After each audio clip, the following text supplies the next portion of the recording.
Are the injustices and unfairnesses that one faces in one's life a result of their past karma? Or do you want fair life or fantastic life? You must decide. How this functions on the surface and its very core. This has been explored within you. Is there only one person or two? So this is very important, everybody settle this, fix the damn thing.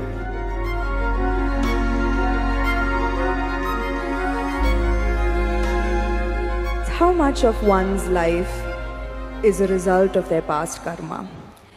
Are the injustices and unfairnesses that one faces in one's life a result of their past karma? If so, do you accept these injustices and find solace in the fact that, okay, the karma is being cleared, even though it might seem detrimental to our lives in so many ways?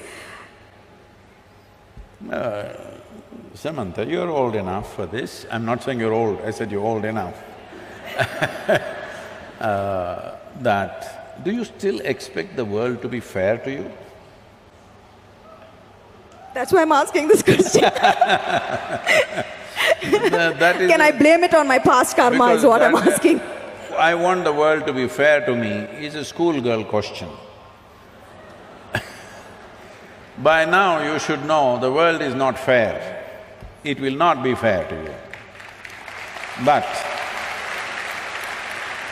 if you dig deep into yourself and have a taste of life, not a taste of your thought and emotion, the taste of life that you are, then you will see life is not just fair, it's just fantastic. So, do you want fair life or fantastic life? You must decide. I've noticed this, that beyond the material ego, there is now suddenly a widespread… Who's this ego guy, your friend? Is all around me. And in my industry, the heights of it. So beyond the material ego, I've noticed there's now widespread spiritual ego. I've come across a lot of people who are now on a spiritual path, not you, Sadhguru, who consider themselves superior to people who are not on a spiritual path. How would you advise such people to ensure that they don't fall a prey to this new spiritual ego? First we'll address this ego guy, okay? If you show me where it is, I'll fix it right now. I wish I knew where it was, it just keeps coming suddenly. So, you don't know where it is. The thing is just this, say at certain moments, as a person, as a woman, you are a beautiful person, wonderful person, I mean. I'm sorry, I didn't say only at certain times you're beautiful, you're always beautiful, but certain times you're wonderful, all right? Certain moments maybe you're nasty, possible. So whenever you're nasty, you say, it's my ego.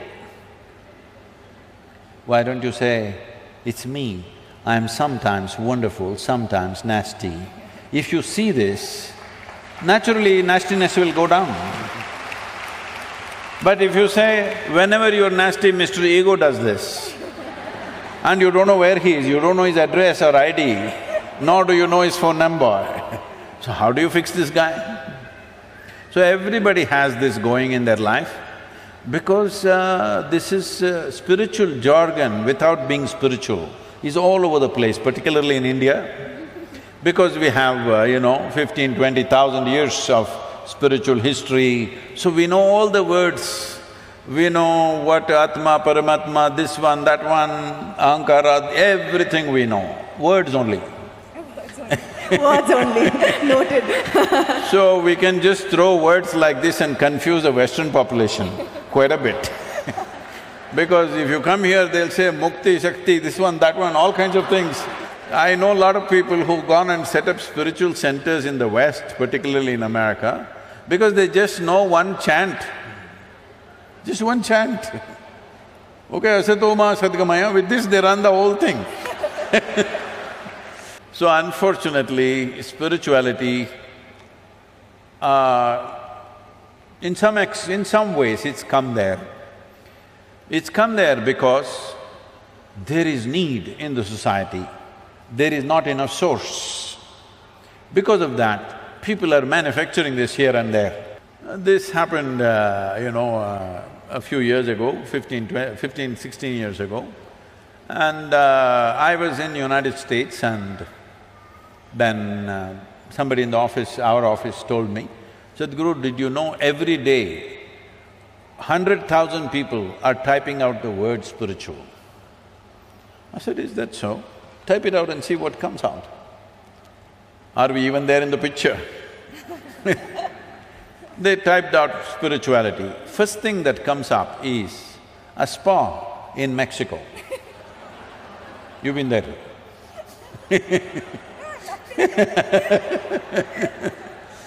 And the next thing that comes out is a call girl in Northern California.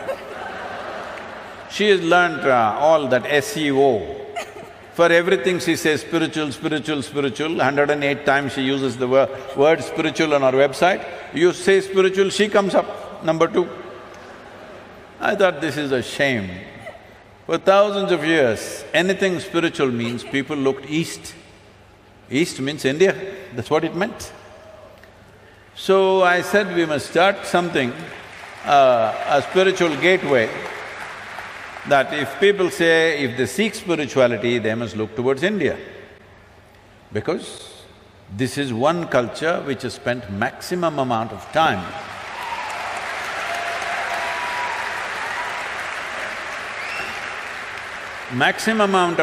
exploring human consciousness and the mechanics of what a human being is, how this functions on the surface and its very core. How does this function? What can we do about it? This has been explored. I'm not saying this out of my Indian origin, I'm saying this after looking at the world closely, that nowhere else has it been looked at like this. So, I said, we must start a spiritual gateway, India, the spiritual gateway. I must tell you this, till about 15 years ago, I had not met a single guru in this country. I just did not meet, I was just busy doing my own work. I never thought I had to go and look for somebody, I had never been to any other ashram anywhere. And then I thought, okay, let me make an attempt, then I started making phone calls. They all received my call pretty well, and then I started visiting some people and started putting together. We had one meeting with 125 gurus. We made this thing that nobody talks about their philosophy. You keep your philosophy, this is just a meeting. This is just about how to enhance your ashram or your yoga center, whatever you have, how to enhance the quality. We will teach you management, we will teach you branding, we will teach you how to make a website, we will teach you how to present yourself to international community. Your philosophy, we don't touch, you don't touch mine, I don't touch yours. You do your own thing. Because that is the beauty of this culture, that it can exist in hundreds of forms, thousands of forms, and it's okay with us. So when I went about doing this, well, I met many wonderful people, but at the same time, at least 60 to 65%, it hurts me to say this, I found that if I walk into an airport or a golf course, I meet better men than in the so-called spiritual centers. Because it's full of jargon, no heart, no depth, no profoundness, simply one chant, one nonsense, one philosophy that they read somewhere. It's going on like this. This needs to change. So to bring this profoundness to people, as people get closer to me, I get harder and harder and harder. Those who are very close to me, I am bloody cruel. Yes, because just to bring integrity into spirituality is so hard. Because the moment they get spiritual, little, like you said, you're calling it spiritual ego, I call it spiritual airs. They get spiritual airs, air bubbles get in their head. Suddenly they start acting funny, they start saying things that don't exist, they start talking about nonsense that nobody understands. If you speak something, whatever nonsense you speak, people in front of you must understand, otherwise why the hell are you speaking? Because the purpose of speech is to make somebody understand what you're saying. No, if I say something that you don't understand, I become big, you become small. This is rubbish. This is going on for too long.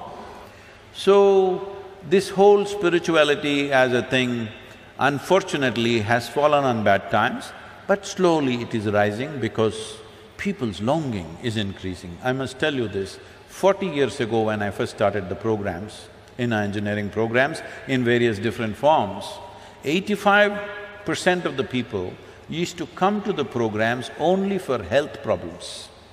Only 12–15% came to know something. Today, over 90% of the people come because they want to know something, experience something. Only 8 to 10%.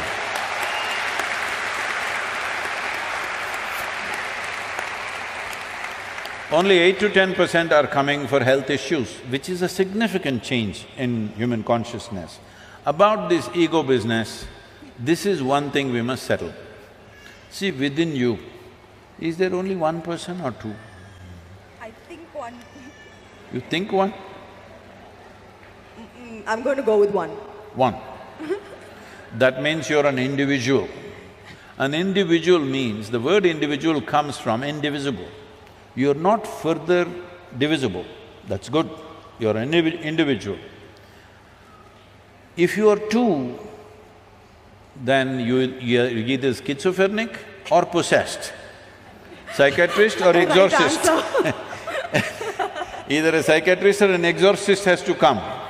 So this is very important, everybody settle this, that don't talk about Atma, Paramatma, ego, this one, that one. You are an individual. What kind are you? Are you a wonderful one or a nasty one? Fix the damn thing.